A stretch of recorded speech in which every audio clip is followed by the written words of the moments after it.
ನಮಸ್ಕಾರ ಗೆಳೆಯರೆ. ಭಾರತೀಯ ನೌಕಾಪಡೆಗಾಗಿ ವಿಕ್ರಾಂತ್ನ 2ನೇ ಕ್ಲಾಸ್ ಏರ್ಕ್ರಾಫ್ಟ್ ಕ್ಯಾರಿಯರ್ ಅನ್ನ ನಿರ್ಮಿಸುವುದಕ್ಕೆ ಒಪ್ಪಿಗೆ ನೀಡಲಾಗಿದೆ. ಇದು ಭಾರತೀಯ ನೌಕಾಪಡೆಯ ಬಲವನ್ನ ಹೆಚ್ಚಿಸುವುದಲ್ಲದೆ ಜಪಾನ್ಗೆ ಹೆಚ್ಚಿನ ಸಹಾಯವನ್ನ ನೀಡಲಿದೆ. ಈ ವಿಷಯ ನಿಮಗೆ ಆಶ್ಚರ್ಯವಾಗಿಸಬಹುದು, ಆದರೆ ಇದು ಸತ್ಯ. ಜಪಾನ್ಗೆ ಇದರ ಲಾಭ ರಣನೀತಿಯ ಮೂಲಕ ಆಗಲಿದೆ. ಅದು ಹೇಗನ್ನೋದನ್ನ ಈ ವಿಡಿಯೋದಲ್ಲಿ ತಿಳಿದುಕೊಳ್ಳೋಣ. ಅದಕ್ಕಾಗಿ ಈ ವಿಡಿಯೋನ ಕೊನೆವರೆಗೂ ನೋಡಿ, ನಿಮಗೆ ಗೊತ್ತಾಗುತ್ತೆ. ಆಕ್ಚುಲಿ ಭಾರತೀಯ ವಾಯುಪಡೆಗೆ 2ನೇ ಏರ್ಕ್ರಾಫ್ಟ್ ಕ್ಯಾರಿಯರ್ನ ಸಂಕೇತವನ್ನ ನೌಕಾ ಮುಖ್ಯಸ್ಥ ಅಡ್ಮಿರಲ್ ಆರ್ ಹರಿಕುಮಾರ್ ಕಳೆದ ವರ್ಷ ನ್ಯೂಸ್ ಚಾನೆಲ್ನ ಕಾರ್ಯಕ್ರಮವೊಂದರಲ್ಲಿ ನೀಡಿದರು. ಈ ಸೆಕೆಂಡ್ ಏರ್ಕ್ರಾಫ್ಟ್ ಕ್ಯಾರಿಯರ್ ವಿಕ್ರಾಂತ್ ಕ್ಲಾಸ್ದು ಆಗಿರ್ತದೆ ಅಂತ ಅವರು ಹೇಳಿದರು. ಅಂದ್ರೆ ಇದು ರಿಪೀಟ್ ಆರ್ಡರ್ ಆಗಲಿದೆ. ಇದು ತಯಾರಾಗೋದಕ್ಕೆ ಕಡಿಮೆ ಸಮಯ ತೆಗೆದುಕೊಳ್ಳುತ್ತದೆ. ಈಗ ಈ ಪ್ರಾಜೆಕ್ಟ್ ಅನ್ನ ಪೂರ್ಣಗೊಳಿಸಬೇಕು ಎಂದು ಸರ್ಕಾರ, ಸೇನೆ ಮತ್ತು ಕಂಪನಿಗಳ ನಡುವೆ ಒಪ್ಪಂದವಾಗಿದೆ.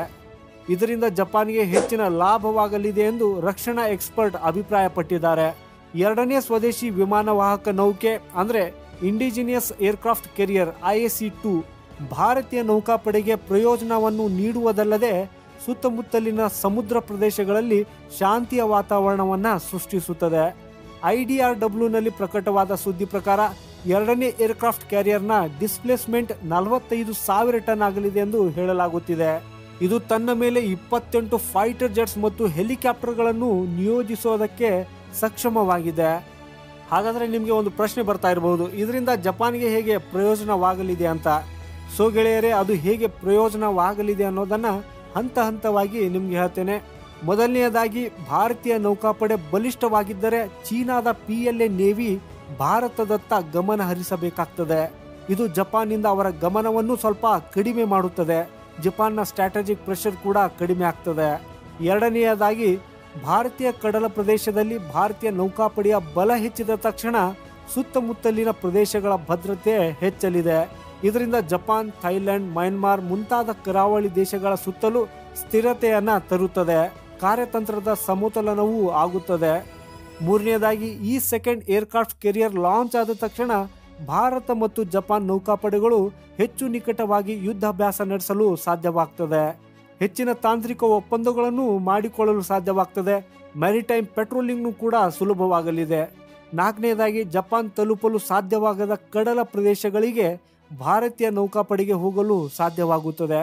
ಇದು ಎರಡು ದೇಶಗಳ ನಡುವಿನ ಉದ್ವಿಗ್ನತೆಯನ್ನು ಕಡಿಮೆ ಮಾಡುತ್ತದೆ ಮತ್ತು ಕಡಲ ಭದ್ರತೆಯನ್ನ ಹೆಚ್ಚಿಸುತ್ತದೆ. ಹಾಗಾದ್ರೆ ಹೇಗಿರಬಹುದು ಈ 2ನೇ ಏರ್ಕ್ರಾಫ್ಟ್ ಕ್ಯಾರಿಯರ್?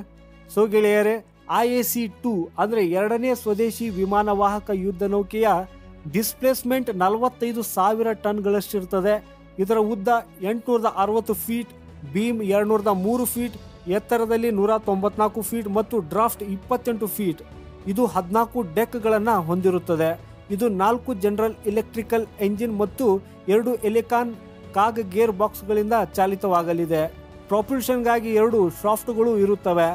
ಇದು ಗಂಟೆಗೆ ಗರಿಷ್ಠ 56 ಕಿಲೋಮೀಟರ್ ವೇಗದಲ್ಲಿ ಸಮುದ್ರದಲ್ಲಿ ಚಲಿಸಲು ಸಾಧ್ಯವಾಗುತ್ತದೆ. ಇದರ ವ್ಯಾಪ್ತಿಯು 15,000 ಕಿಲೋಮೀಟರ್ ಆಗಿರುತ್ತದೆ. 196 ಆಫೀಸರ್ ಹಾಗೂ 1,449 ನಾವಿಕರು ಒಂದೇ ಬಾರಿಗೆ ಇದರಲ್ಲಿ ನಿಯೋಜಿಸಬಹುದಾಗಿದೆ. ರಕ್ಷಣೆಗಾಗಿ ಇದು ಕವಚ, ಆಂಟಿ ಮಿಸೈಲ್ ಸಿಸ್ಟಮ್ ಮತ್ತು ಮಾರಿಚ್ ಅಡ್ವಾನ್ಸ್ಡ್ ಟಾರ್ಪಿಡೋ ಡಿಫೆನ್ಸ್ ಸಿಸ್ಟಮ್ನೊಂದಿಗೆ ಸಜ್ಜುಗೊಂಡಿದೆ. ಇದರ ಹೊರತಾಗಿ ಮೇಲ್ಮೈಯಿಂದ ಗಾಳಿಯಲ್ಲಿ ಹೊಡೆದುರುಳಿಸುವ ಕ್ಷಿಪಣಿ ಬರಾಕ್ 8ನ 32 ಶೆಲ್ಸ್ ಹೊಂದಿರುತ್ತದೆ. ಇದು 4 auto breed dual purpose gun ಮತ್ತು 4 AK-630 CIWS ಗನ್ಗಳನ್ನು ಹೊಂದಿರುತ್ತದೆ. ಹಾಗೂ Rafale MiG-29K Tejas fighter jet, Ted BF fighter jet ಅಥವಾ AMCA AMCA ಫೈಟರ್ ಜೆಟ್ ಅನ್ನು ಅದರ ಮೇಲೆ ನಿಯೋಜಿಸಬಹುದು.